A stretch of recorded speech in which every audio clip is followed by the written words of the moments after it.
سوالات متداول شما مهاجرین عزیز به کانادا در بدو ورود: چگونه خانه اجاره کنیم؟ چگونه میتوانیم صاحب یک وسیله نقلیه باشیم؟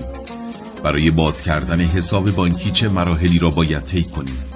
تکلیف ثبت نام فرزندانمان برای ادامه تحصیل چیست؟ در بدو ورود به خاک کانادا چه مقدار پول باید همراهمان باشد؟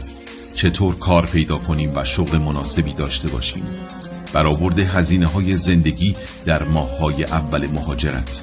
آیا داشتن مدرک زبان برای مهاجرت الزامی است؟ و 10 سوال دیگر و استرس‌های قبل از مهاجرت. جواب تمام سوالات شما در دست ماست. مهاجرت را برایتان آسان می‌کنیم. شرکت مهاجرتی نیو استارت.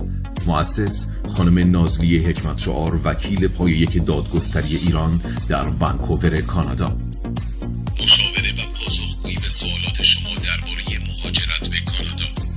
برای تعیین وقت و رزرو تایم مشاوره به دایرکت مراجعه نمایید.